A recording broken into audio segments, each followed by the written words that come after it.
আসসালামু আলাইকুম। আশা করি যে যেখানে আছেন সবাই ভালো আছেন, সুস্থ আছেন। আলহামদুলিল্লাহ, আল্লাহ পাকের রহমতে আমরাও সকলে ভালো আছি, সুস্থ আছি।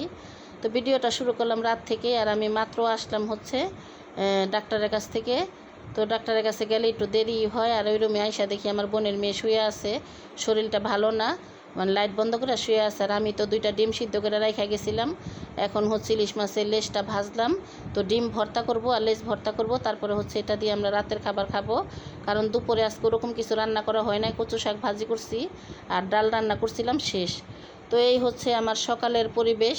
তো আজকে কিন্তু অনেক সকালে ঘুম থেকে ওঠা হয়েছে, ভাবলাম আপনাদের সাথে এই বাহিরের পরিবেশটা একটু শেয়ার করি। তো দেখেন, আকাশটা কিন্তু মেঘলা, আর এখনও কিন্তু রোদ ওঠে নাই।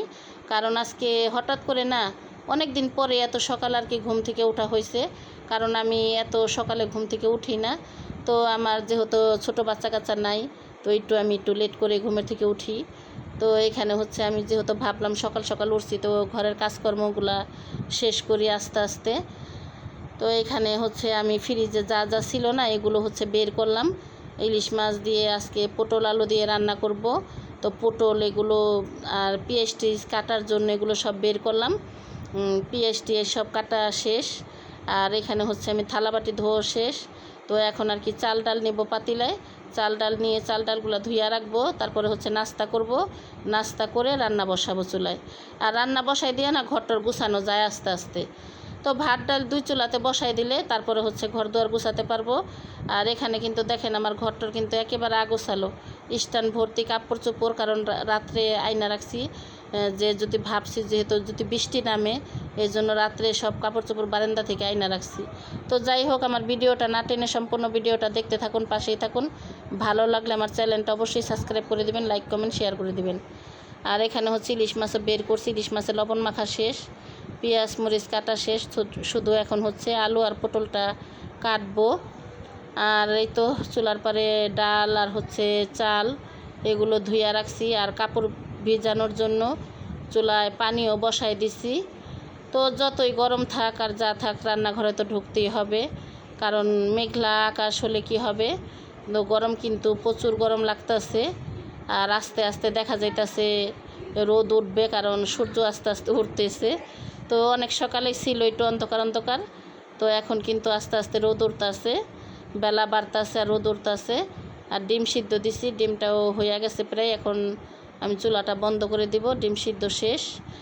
তো এখানে ধনিয়া পাতা তারপরে পটল এগুলা কাইটা কুইটা রাখছি, এখন হচ্ছে নাস্তা করব। তো এই তো আমি নাস্তা করতে বসলাম। আর নাস্তা করতে বসছি তো সকাল সকাল না, এই আর কি দোকানের কিনা পরোটাগুলো না আমার কাছে অনেক বিরক্ত মনে হয়। কারণ আমার খাইতে ইচ্ছা করে না, তারপরও কি আর করব, তো নিরুপায় আর কি খাইতে হয়। কারণ এখন গরমের মধ্যে রুটি বানাইতে পারি না, এই জন্য আর কি হোটেলের পরোটাই আর কি কিনা আর কি খাওয়া হয়।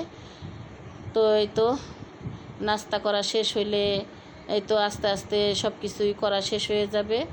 কারণ আজকে আর কোনো শাক টাক আনা হয় নাই।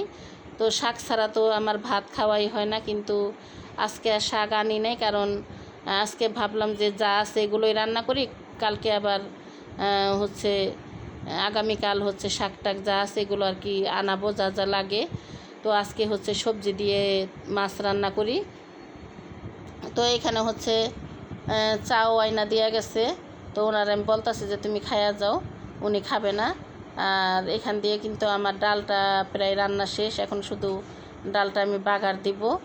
ধনিয়া পাতাটাও দিয়ে দিছি, আর আম দিয়ে দিছি, তো এই জন্য চুলা একদম কমায়া রাখছি।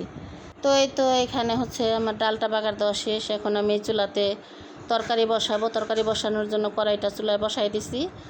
আর এই তো তেল পেঁয়াজ এগুলো দিয়ে দিছি, আর আমি মাছটা আর কি হালকা ভাজা দিব। কারণ ইলিশ মাছে তরকারি রান্না করলে না, ইলিশ মাছ বেশি ভাজা হলে হচ্ছে খরখরা হয়ে যায়। তো এই জন্য মাছটা আমি হালকা ভাজা দেবো। আর আমরা ইলিশ মাছ ভাজলে না, ইলিশ মাছের ভিতরে কিন্তু কোনো মশলা দিই না, শুধু লবণ দিয়ে ভাজি। তো যাই হোক, পুরো ভিডিও জুড়ে সাথেই থাকুন, দেখতে থাকুন।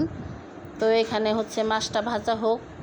আর হচ্ছে পটলগুলো অনেক বড় বড় হয়ে গেছে, কারণ বড় পটল তো, এটা আরেক টুকরা করলে হতে ভালো হতো মনে হয়। তো এই তো মশলাও কষানোর, আমরা কিন্তু তরকারিতে অত একটা ঝাল খাই না, কারণ কাঁচামরিচও কম খাই আর শুকনা মরিচের ফাঁকিটাও একদম কম খাই। কারণ আমরা কেউই কিন্তু ঝাল পছন্দ করি না। হ্যাঁ, ঝাল খায়, আমার মেয়ে খায় ঝাল, কিন্তু আমরা ঝাল খাই না। আমি বা আমার স্বামী কিন্তু ঝাল একদমই পছন্দ করি না। তো এর জন্য আর কি আমাদের ঝাল খুব কম খাওয়া হয়।